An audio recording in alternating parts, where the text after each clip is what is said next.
난 진짜 한국이라면 끔찍해. 두 번 다신 가고 싶지 않아. 제발 엄마를 이해해주면 안 될까? 엄마, 그래도 날 낳아준 아빠의 나라잖아. 딱 한 번만 날 위해 가주면 안 돼? 여기 엄마와 딸이 한국행을 앞두고 격렬하게 다투고 있습니다. 두 모녀에게 어떤 사연이 있는지 오늘의 사연을 한번 들어보겠습니다. 안녕하세요. 저는 영화와 드라마를 정말 좋아하는 영국 울버햄튼에서 태어난 유튜버 리아입니다. 울버햄튼은 인구수 24만의 큰 도시는 아니지만 천년의 역사를 자랑하는 곳이에요. 아마 한국 분들에게는 옛날 축구 국가대표였던 설기현 선수와 현재 국가대표 황희찬 선수가 몸담고 있는 구단이 있는 곳이라고 하면 알아차리실 것 같아요. 제가 영화와 드라마를 좋아하고 유튜브까지 하게 된 계기에는 좀 가슴 아픈 사연이 있는데요. 바로 제가 어렸을 적 따돌림을 당했기 때문이에요. 지금 생각해보면 정말 말 같지도 않은 이유로 꽤 오랜 기간 왕따를 당했었는데 그 이유는 뒤에서 다시 말씀드리도록 할게요. 아무튼 그때 당시 제게 유일하게 친구가 되어줬던 게 바로 영화, 드라마였습니다. 국내에서는 그 누구도 저와 놀고 싶어 하지 않아서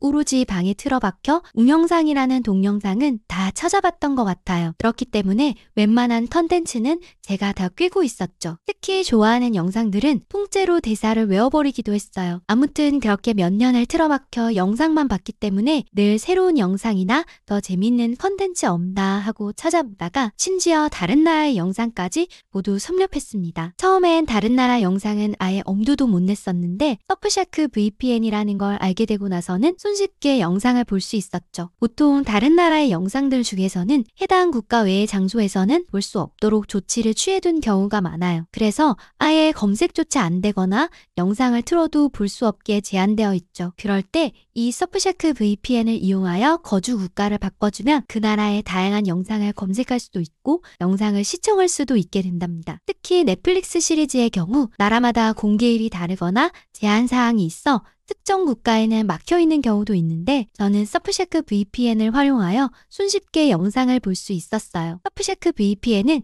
영상을 볼 수 없게 차단 걸려있는 모든 요소들을 합법적으로 한 방에 해결해 주거든요. 프로모션 코드 감동 필름을 입력하고 서프샤크에서만 제공하는 특별 할인과 24개월 구독 시 추가 3개월 무료 혜택도 놓치지 마세요.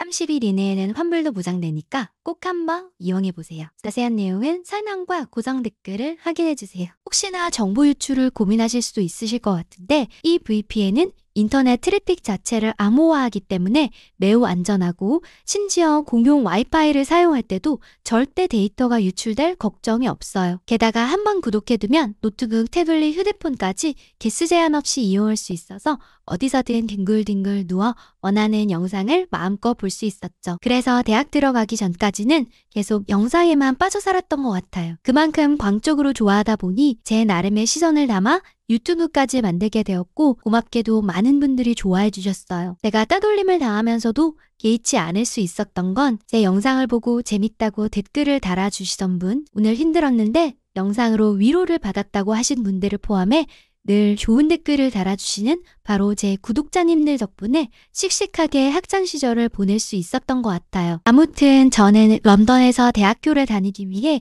울버햄튼을 떠나고 나서야 왕따라는 이미지를 벗을 수 있었습니다. 저를 아무도 모르는 대학교에 가서야 긴장을 풀고 지낼 수 있었죠. 대학생이 된 지금 생각해보면 친구들이 왜 그렇게 지독하게 놀려냈는지 잘 모르겠습니다. 예전에 어린 저를 만난다면 다른 친구들이 이상한 거라고 속상해하는 저를 달래주고 싶었죠. 그때 제가 왕따를 당했던 건 오로지 제가 호혈아라는 이유 하나였어요. 저는 한국인 아빠와 영국인 엄마 사이에서 태어났습니다. 유럽 배낭여행을 왔던 아빠는 테이트 모던 미술관에서 그림을 보고 있던 엄마에게 푹 빠져버렸죠. 두 분은 그렇게 운명적으로 만나게 되었고 아빠는 오직 엄마 하나만을 보고 영국으로 이민 와서 결혼까지 했어요. 저는 아빠를 쏙 빼닮아 머리색도 검정색이었고 눈동자도 검정색이었죠. 그 누가 봐도 혼혈아라는 걸 한눈에 알 수 있었습니다. 인구가 많지 않던 울버햄튼에서 혼혈아는 거의 찾아보기 힘들었어요. 그래서 동네 아이들은 제게 괴물이라는 둥,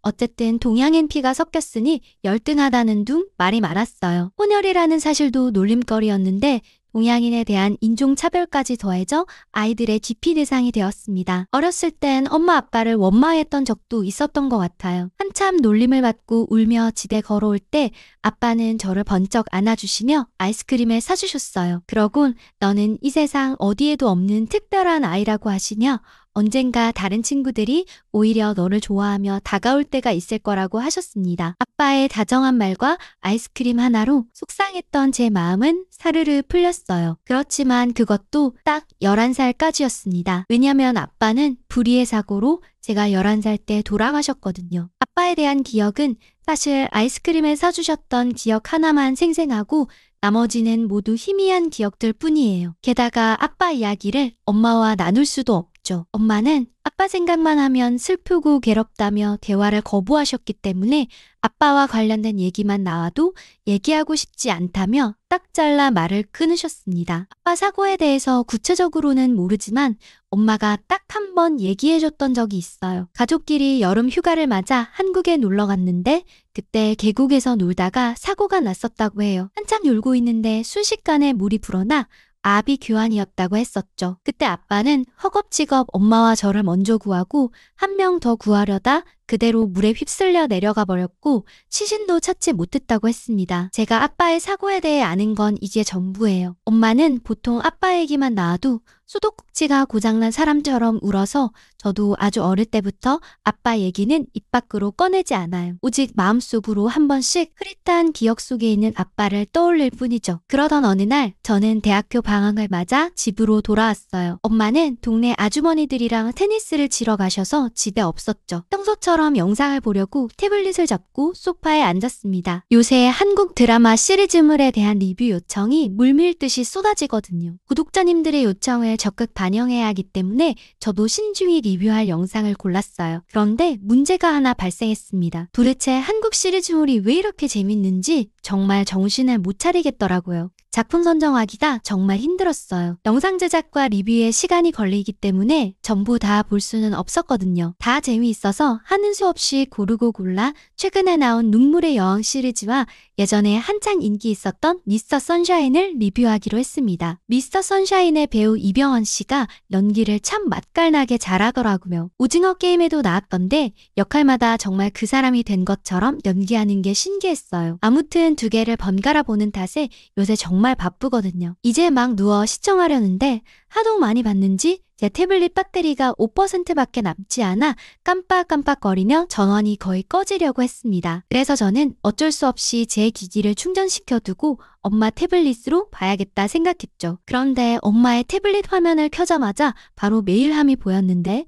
취소 버튼을 누르려는 찰나 제 눈에 특이한 글자가 보였습니다. 그 글자를 보고 저는 가슴이 굉장히 빠르게 뛰었죠. 그건 분명 한글이었어요. 도대체 엄마에게 한글로 메일을 보낸 사람이 누굴까 궁금했습니다. 저는 엄마가 혹시나 갑자기 확 들어올 것 같은 마음에 콩닥거리는 가슴을 부여잡고 그 메일을 클릭해봤어요. 온통 한국어라 읽을 수 없었지만 한 달에 한 번 정도 오래전부터 누군가 꾸준히 보낸 메일이었습니다. 그런데 이상한 점이 있었어요. 엄마는 한 번도 답장을 하지 않았더라고요. 도대체 무슨 내용일까 너무 궁금해서 번역기를 돌리려고 기다리는 찰나 현관에서 철컥하고 문 여는 소리가 들렸습니다. 저는 화들짝 놀라 도둑이 된 것 마냥 황급히 태블릿을 끄고 거실에서 빠져나와 부엌으로 달려갔어요. 그러곤 부엌에서 배고파서 먹을 걸 찾는 것처럼 두리번거렸죠. 엄마는 다행히 눈치채지 못했는지 배고프냐며 얼른 밥 해준다고 하시며 웃으셨어요. 아니 뭐 대단한 잘못한 것도 아닌데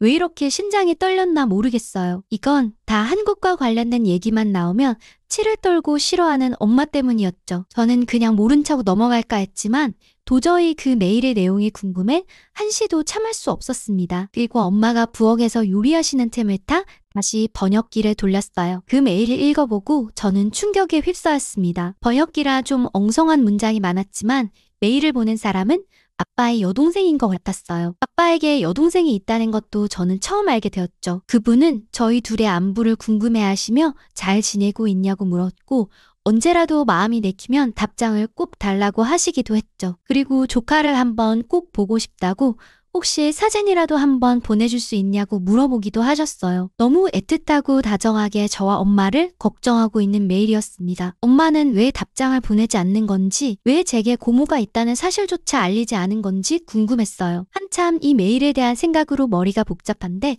엄마가 밥 먹으러 내려오라고 하셨죠. 식탁 위에는 진수성찬이 차려져 있었지만 도저히 밥이 넘어가지 않았습니다. 온통 메일에만 신경이 집중되어 밥을 먹는 둥 마는 둥 깨작거렸죠. 엄마가 오늘 너답지 않게 왜 이러냐며 방학이라 맛있는 거 잔뜩 해줬더니 감사한 줄을 모른다며 투정을 부리셨습니다. 분명 한국 얘기와 고모 얘기를 꺼내면 다시 초상집 분위기가 날 텐데 불편한 상황을 만들고 싶진 않았지만 어떻게든 이 얘기를 알고 싶었습니다. 밥을 먹고 난 후 과일을 먹으면서 저는 눈치를 보다 어렵게 얘기를 꺼냈습니다. 엄마에게 굉장히 고통스러운 일인 걸 알지만 제게도 중요한 일이고 우리 가족과 관련된 일이라고 얘기했죠. 사실 아까 영상을 보려다가 엄마 편지함에서 고모가 보낸 메일을 봤다고 했습니다. 왜 고모에게 답장을 하지 않는지, 고모의 존재를 왜 숨겼는지 물어봤죠. 엄마는 화가 난 듯한 표정을 지으시면서도 결국 어쩔 수 없었다는 듯 한숨을 쉬셨어요. 그리고는 담담하게 말을 이어나갔습니다. 사실 아빠가 사고 났던 계곡은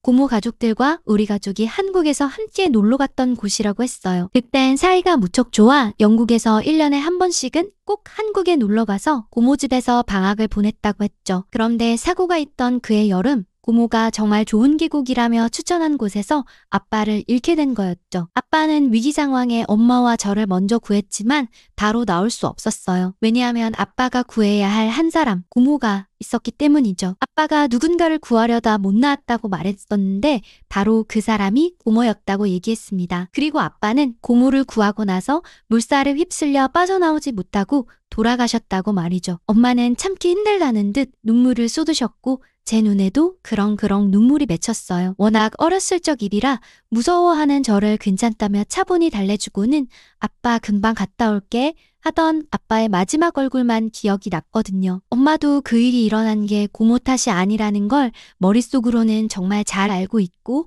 엄마도 고모에게 답장을 하지 않는 것이 괴롭지만 그게 마음처럼 잘 안 된다고 했어요. 그리고 분명 엄마의 이런 모습을 보면 하늘에 있는 아빠가 더 속상해할 거란 것도 잘 알고 있다고 덧붙이셨습니다. 저는 엄마의 말을 듣고 나서 그제야 비로소 엄마의 행동들이 어느 정도 이해가 되었습니다. 도저히 엄마에게 뭐라고 얘기해야 할지 몰라 그냥 엄마를 안고 토닥거려 줬어요. 그리고 그날 밤 침대에 누워 생각에 잠겼습니다. 아빠가 떠난 지도 이제 10년이 넘어가고 있는데 엄마는 여전히 사고에서 벗어나지 못한 것 같았습니다. 이젠 엄마도 어느 정도 아빠 얘기를 편하게 할 수 있어야 그 일에서부터 치유가 된 게 아닐까 하는 생각이 들었죠. 여전히 이렇게 슬픔에 잠긴 엄마를 보는 건 엄마를 위해서라도 하루빨리 해결하고 넘어가야 할 것 같았습니다. 물론 하늘에서 지켜보고 있는 아빠도 속상해할 게 뻔했죠. 아무래도 엄마와 고모는 서로 얘기할 시간이 필요한 것 같았어요. 10년의 세월이 흘렀는데 용서를 하든 위로를 하든 아빠 얘기를 꺼내놓고 해야 두 사람 모두 편할 수 있겠다는 생각이 들었습니다. 엄마에게도 괴로운 일이긴 하지만 고모에게도 아빠의 사고는 정말 끔찍한 일이었을 테니까요. 그러니 고모도 10년간 오지 않는 메일을 꾸준히 보내며 저와 저희 엄마를 걱정하고 있었던 것 아닐까요? 저는 아까 엄마 몰래 적어둔 고모의 메일 주소로 편지를 한 통 보냈습니다. 제 전화번호를 적고 한번 꼭 전화 달라고 했죠. 그러고 아침 8시가 되자마자 모르는 번호로 전화가 한 통 왔어요. 저는 곧바로 전화를 받았죠. 수화기 넘어 떨리는 목소리의 주인공은 고모였습니다. 기억도 안 나는 고모였고 10년 만에 처음 듣는 목소리지만 어딘가 익숙한 느낌이 들었습니다. 고모는 제 메일을 받고 새벽 4시까지 한숨도 못 자고 기다렸다 연락을 하는 거라고 했어요. 이젠 많이 컸겠다며 어떻게 알고 메일을 보냈냐고 고맙다고 하셨죠. 떨리는 고모의 목소리를 들어보면 왠지 고모도 눈물을 흘리고 있는 것 같았습니다. 저는 엄마와 어제 있었던 일에 대해 얘기하면서 조심스럽게 엄마와 고모가 한번 만나서 서로 얘기를 하시면 좋겠다고 했어요. 엄마는 여전히 아빠와 한국 얘기만 꺼내면 이내 슬픔에 잠겨버린다고 아직 그 일에서 벗어나지 못한 것 같다고 했어요. 엄마도 머리로는 고모 잘못이 아닌 걸 알고 있지만 마음으로는 좀 어려워하는 것 같아서 툭 터놓고 만나고 서로 얘기하는 게 좋을 것 같다고 말씀드렸죠. 부모는 한동안 말씀이 없으셨어요. 그러곤 꼬마 아이였던 내가 벌써 이런 얘기를 할 나이가 되었냐며 흐느끼셨습니다. 부모는 직접 영국으로 오겠다고 하셨어요. 그러자 저는 제가 엄마를 모시고 한국으로 가겠다고 했죠. 사실 저도 한국엔 워낙 어릴 때 갔던 곳이라 기억도 잘 나지 않고 아빠가 나고 자란 곳을 한번 가보고 싶은 생각이 들었습니다. 부모는 얼마든지 편한 대로 하라고 하시며 혹시 엄마가 아빠에 대한 기억 때문에 힘들어한다면 고모가 직접 영국으로 가도 되니 엄마와 상의해보고 얘기해달라고 했죠. 그리고 고모는 정말 고맙다는 말을 연신 반복해서 하셨습니다. 이렇게 직접 저와 통화를 해서 얼마나 기쁜지 모르겠다고 하시면서요. 그러곤 다음을 기약하고 전화를 끊었습니다. 아침을 먹고 나서 저는 엄마를 불러 진지하게 얘기했어요. 그동안 엄마가 늘 슬퍼하기만 해서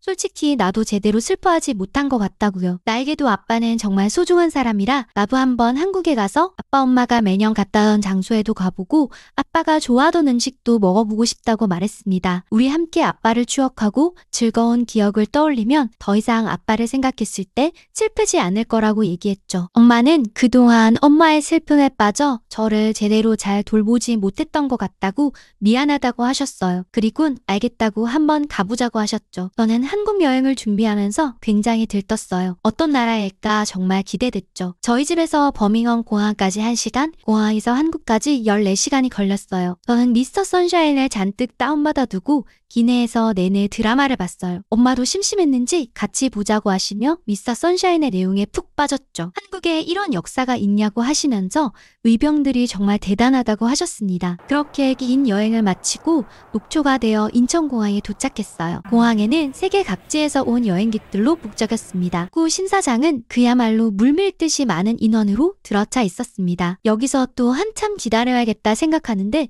금세 제 차례가 되더라고요. 공항 직원분들의 일 처리 속도가 어마어마하게 빨랐습니다. 다들 정말 성실하고 효율적으로 업무 처리를 하더라고요. 영국이었으면 상상도 못할 속도에 기함하며 정말 편하게 입국 심사를 마칠 수 있었습니다. 나중에 알고 봤더니 한국 사람들은 자동 출입국 심사대를 통해 여권만 스캔하고 바로 통과할 수 있다고 하더라고요. 정말 한국 여권 하나 있으면 편리하겠다고 생각했습니다. 미리 고모에게 비행편을 알려드려 고모가 마중 나오겠다고 하셨어요. 엄마는 잔뜩 긴장했는지 제 손을 꽉 잡으셨죠. 엄마도 10년 만에 만나는지라 무슨 말을 해야 할지 잘 모르겠다고 하셨습니다. 입국장에 그 많은 사람들 중에 저는 고모를 한눈에 알아볼 수 있었어요. 고모를 만나자마자 눈물이 나왔죠.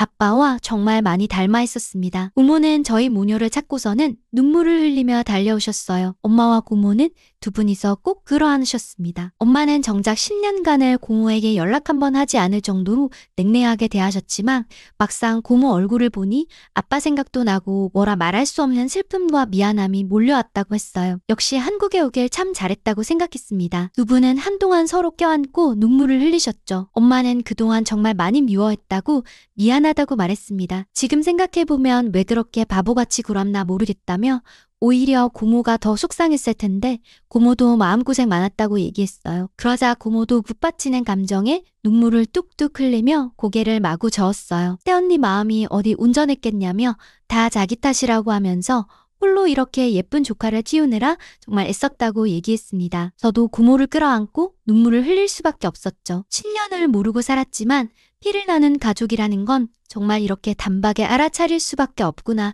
생각했던 날이었습니다. 한바탕 울고 나서 뒤를 돌아봤더니 고모부와 고모의 딸이 저희를 지켜보고 있었어요. 고모 딸도 저와 비슷한 나이더라고요. 고모는 멀리서 와서 피곤하겠다며 얼른 차 타고 집에 가자고 얘기했습니다. 창문 밖으로 보는 서울의 모습은 이상하리만치 따뜻했어요. 고향에 온 것 같은 그런 기분이었죠. 사실 하나도 기억이 나지 않아 모든 게 새롭고 처음 보는 풍경이었지만 낯설지 않았습니다. 고모의 집은 완전 번화가에 있었어요. 엄마는 아직 이사 안 하고 그대로 살고 있냐고 얘기했습니다. 그리곤 정말 많이 발전했다며 놀라셨죠. 저는 처음 보는 한국 아파트 풍경에 입이 떡 벌어졌습니다. 고모 아파트 아래쪽엔 상가가 빼곡하게 들어서 있었는데 없는 게 없어 보였습니다. 그냥 백화점을 갈 필요가 없는 거 아닐까 하는 생각이 들 정도로 편의시설이 쫙 늘어서 있었죠. 게다가 아파트 안쪽에는 산책로가 얼마나 잘 되어 있는지 여기에선 한 발짝 나가지 않아도 다 해결되겠다는 생각이 들었습니다. 울버햄튼과 비교도 안 될 만큼 편리한 곳이었고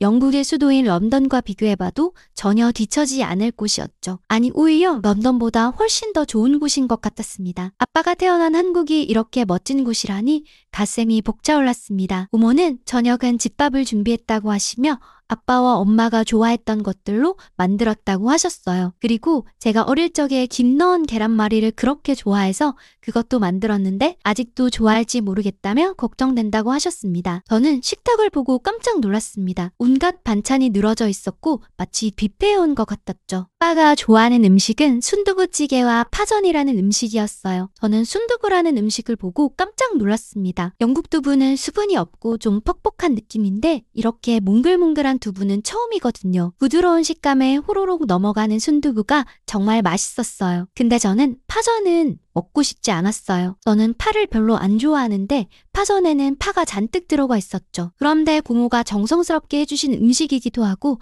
아빠가 좋아하는 음식이었다고 하니 어쩔 수 없이 눈 딱 감고 한 입 먹어봤습니다. 그런데 바삭바삭하니 진짜 맛있더라고요. 간장 소스에 콕 찍어 먹으니 큰 거 한 장을 저 혼자도 다 먹을 수 있을 것 같은 느낌이 들었습니다. 그렇게 도란도란 밥을 먹고 나서 어른들끼리는 부엌에서 얘기를 하시고 저는 오늘 처음 만난 사촌과 함께 소파에 어색하게 앉았습니다. 제 사촌인 유진이는 올해 22살로 영국 나이로 치면 20살이라 제가 한 살 더 많고 한국 나이로 치면 유진이가 한 살 더 많더라고요. 근데 어차피 영국에는 그런 개념이 없으니 친구처럼 이름을 부르기로 했어요. 그렇게 나이와 이름을 서로 얘기하고 난 다음 저는 유진이가 꺼낸 말에 기겁을 했습니다. 아니 이 밤에 산책을 나가자고 하는 거 아니겠어요? 지금 밤 10시인데 어딜 나가냐고 했더니 도리어 제 반응을 보고 더 놀란 것 같았어요. 뭐가 위험하냐고 지금 하나도 안 위험하다고 하더라고요. 저는 고모에게 달려가 유진이가 좀 이상한 것 같다고 애가 밤 10시인데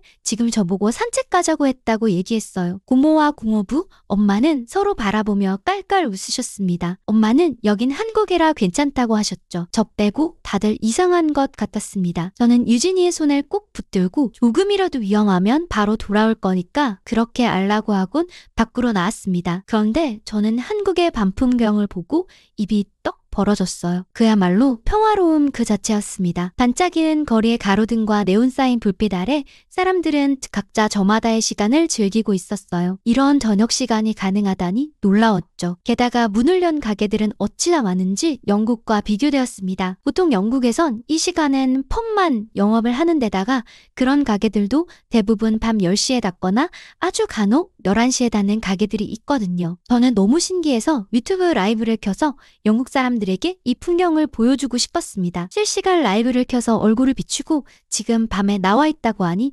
다들 어서 들어가라며 뭐하냐며 제 걱정을 했습니다. 그래서 저는 화면을 돌려 한국의 밤거리를 비추는데 이게 말이 되냐고 모두들 깜짝 놀랐습니다. 채팅창이 너무 빨라 다 읽지도 못할 정도로 사람들의 반응이 폭발적이었죠. 저도 처음엔 걱정이 돼서 조금이라도 위험하면 바로 뛰어들어갈 거라고 했는데 하나도 위험하지 않아 정말 신기해서 라이브를 켰다고 말했어요. 그러자 갑자기 옆에 있는 여자는 누구냐며 유진이에게 관심이 쏠렸죠. 제 한국 사촌 유진이라고 소개해주자 구독자님들이 정말 좋아했어요. 저는 제가 통역해 줄 테니 간단하게 자기소개를 해달라고 했습니다. 그런데 저는 유진이의 행동에 기겁했죠. 아니 유진이는 유창한 영어로 자기소개를 하는 것뿐만 아니라 영어로 적힌 댓글도 빠르게 읽어 질문에 대답까지 하는 거예요. 유진이의 유창한 영어 실력에 정말 깜짝 놀랐습니다. 라이브 방송을 종료하고 유진이에게 어떻게 그렇게 잘하냐고 물었더니 이 정도는 기본 아니냐고 하는데 더욱 대단하다는 생각이 들었죠. 한국 사람들이 그렇게 똑똑하다더니 이런 데서 알 수 있는 건가 하는 생각이 들더라고요. 집에 돌아가 보니 엄마와 고모는 그간 쌓였던 것들을 모두 다 푼 것처럼 보였어요. 두 분 다 편안한 얼굴을 하고 있었죠. 그날 밤 엄마는 제 손을 꼭 잡으며 한국으로 올 수 있게 해줘서 정말 고맙다고 하셨어요. 그리고 내일은 아빠와 데이트하던 한강에 가서 자전거를 타보자고 하셨죠. 한결 편안해진 엄마를 보면서 저도 덩달아 마음이 포근해졌습니다. 이젠 즐거운 마음으로 함께 아빠를 추억할 수 있을 것 같아서 기뻤죠. 그렇게 엄마와 즐거운 한국 여행을 마무리하고 다시 영국으로 돌아왔어요. 아무래도 놀다 오느라 영상 업로드를 못했는데 구독자님들이 한국 드라마 리뷰 영상을 목 빠지게 기다리고 계셔서 저는 이만 글을 줄여야 할 것 같아요. 다음에 기회가 되면 또 글을 써보도록 할게요. 오늘 리아 씨의 사연 어떻게 들으셨나요? 마음 아프기도 하면서 한편으로 잘 해결돼서 다행이라는 생각이 듭니다. 지난 영상의 목소리가 조금 빠르다는 의견을 댓글로 주셔서 이번엔 좀 천천히 읽어보았는데 어떠셨을지 궁금하네요. 영상에 대한 피드백을 댓글로 달아주시면 바로바로 반영하는 감동 필름이 되겠습니다. 구독, 좋아요 잊지 않으셨죠? 또 뵙죠. 한지은이었습니다.